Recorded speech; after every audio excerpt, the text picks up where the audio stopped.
Good morning, madam. We are students from University Malaysia Kelantan. Thank you very much for taking the time to join this interview today. My name is Tan Hei Chi. The purpose of today's interview is to complete our assignment for ATF 10303 Entrepreneurial Behavior. This interview will take about 10 minutes, and we did like to talk with you about the journey as an entrepreneur. Everything you share will be kept confidential and used only for academic purposes. Before we begin, is there anything you would like to ask or clarify? No, I'm fine. Okay, thank you. Very happy to have Megan today with us. Today, to begin, could you please introduce yourself and tell us where you're originally from? Alright, first of all, my name is Nabila Rosdi. I'm originally from Tempat Kelantan. So currently I'm working as a lecturer in University Malaysia Kelantan, and I'm also working as an entrepreneur, which is empowering the women and also the youth. Yeah. Okay, thank you for your information. So, what is your education background? Basically, I hold Master in International Business back then when I was in Australia, and now I'm pursuing my PhD in Leadership. Okay. What kind of work experience do you have before you started your venture? Alright, I started working as the lecturer back then in 2014. So I taught the business subjects in University Malaysia Kelantan for almost 12 years maybe. And then I started the business basically before I worked or joined in UNK. Right. Yeah. Thank you for your sharing. Madam, when did you first realize that you wanted to be an entrepreneur? And were there any role models that influenced you growing up? Of course, I believe everybody have the role models in our life, right? So on my part, my dad is my role model. Since I was small, I always saw him in the politics, and he's also a businessman. So from the hardship to the success journey on my dad's side, that's empower on how or motivate me to do the business that can empower other women or other youths as well. So that's from the beginning. I saw my dad from the hardship to the success, and that motivates me to have my own business as well. I think mostly entrepreneurs will have a role model from their parents. Madam, what motivated you to start this particular business?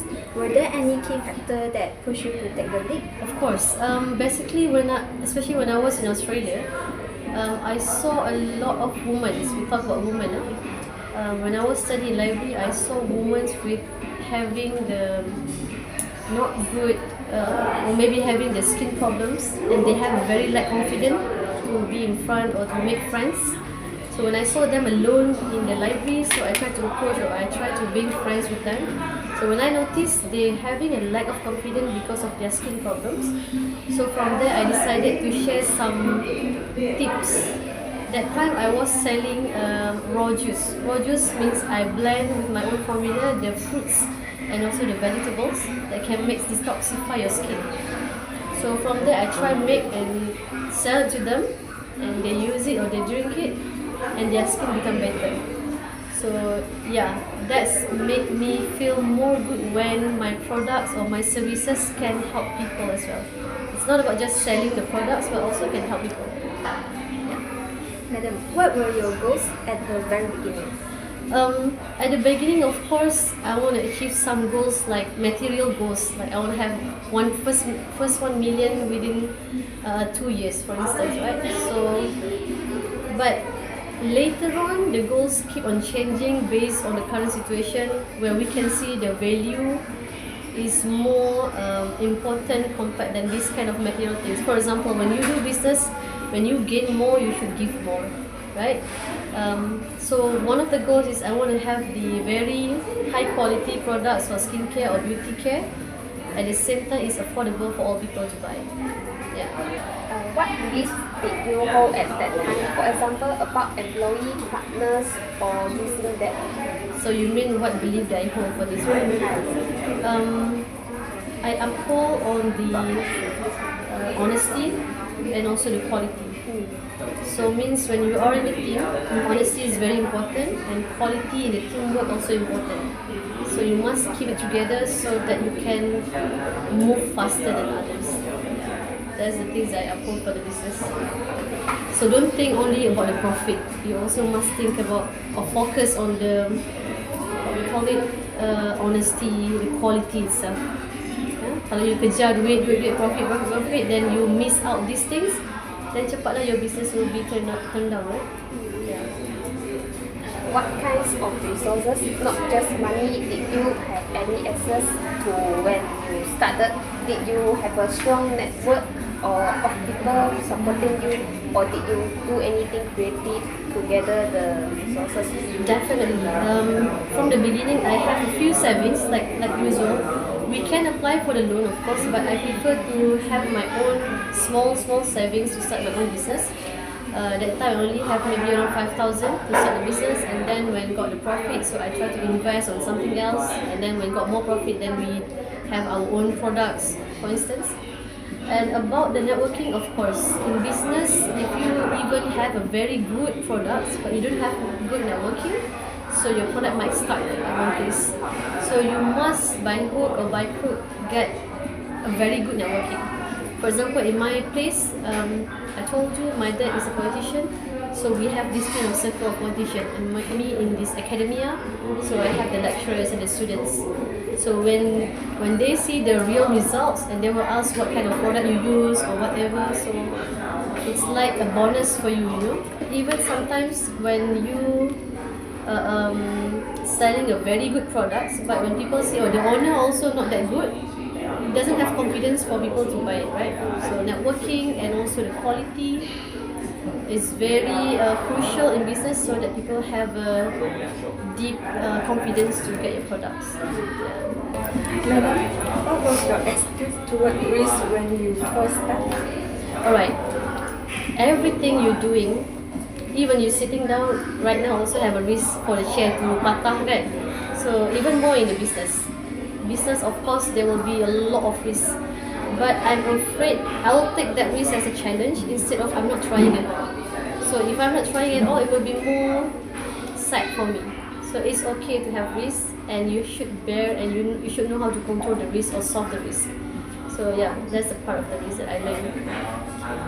Some like those early days were both intense and exciting. Now we would love to hear about how things evolved as your business grew. How have your goals or values changed since you first started the business?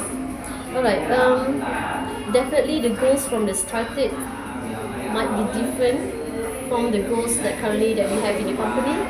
So mungkinlah dulu goals kita nak jual je produk dalam 10,000 units, for example, right?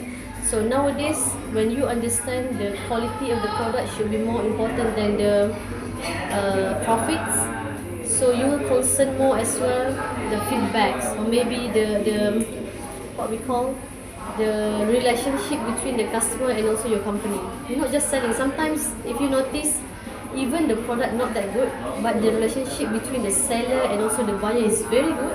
They're asking, is that okay by using my product or skincare? Is there any effects or not? Even the product is not that good quality, but you feel the in touch between the seller and buyer, you feel good, right? So now the goal will change in our company. We are more focusing on the relationship between the customer and buyers as well. So from there, we collect the feedback. For example, maybe the serum not that good for the dry skin. So what we can do for the serum? We upgrade the formula so that when people use it, it can moist your skin. So that's the important thing. Yeah. Can you tell me how has your approach to risk changed as the venture grew? What about your need for control has improved? Okay. When we talk about the risk change as the venture grew, whatever risk we face in the company, you should evaluate. I bet you guys learn from any subjects in your school. Whatever you do, you have risk, and how you're going to control the risk, or how you're going to solve the risk, right? For example, like the risk, economic risk, or maybe the inside or outside risk of the company. So we evaluate the risk that we are facing right now, and later on we try to come up with some sort of the solutions regardless to the risk that we face. For example, last time during the COVID-19, the company can't sell or reach the goals, like we're gonna sell around 5,000 per week, the serum for example. So we can't do that because of the COVID-19 and people not working, they don't have the purchasing power behavior anymore. So what we do the charity. For example, you buy one serum, automatically another 2 ringgit we will donate to a certain place. So we do that, so people will think, okay, I have money a little bit, so I will buy, and certain portion of the money they will donate to the rumah anak yatim ke, some sort of that. Yeah. Okay, for my next question will be, looking back, were there any assumption you make at the beginning that turned out to be incorrect? Come again? Sorry. Looking back, were there any assumption you make at the beginning that turned out to be incorrect? So okay, there is few actually. What we plan, it doesn't turn out in the right way that you want. So how we face that, you just face it. Everybody make a mistakes, even if you not try, it more worse. So you just plan, right? You just plan, for example, like we should do the plan every 6 months or every 3 months. So you try to have a look. If the plan for within 3 months it doesn't work, so for the next 3 months you change a little bit the plan. So having said that, even you plan a lot and it doesn't turn out to the way that you wanted, it's okay. If you ask the entrepreneurs that are very successful, you ask them to list how many failures that they face, a lot. But they're still on the side of the business thing. So that's how they go. Okay. Madam, it's fascinating to hear how you navigate through those challenges. Let's finish up by looking at where things stand now, and you told on the future. If you could go back and do it all over again, is there anything you would do differently? Okay, sure. If I could turn back the time, and I will be changing or replacing things so that it become better.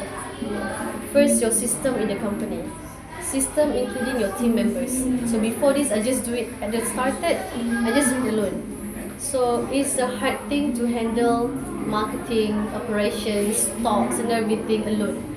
So if I can change or turn back the time, I would love to have a very strong system, a strong team. Right? It doesn't matter your close friend or maybe your family members, it doesn't matter, but work in a team, and the team should be very strong. So regardless of the question for the future, it should be the business. You can't fully focus on the profit. It sounds silly, but because when you do business, of course, you want money. So money equals the profit, of course.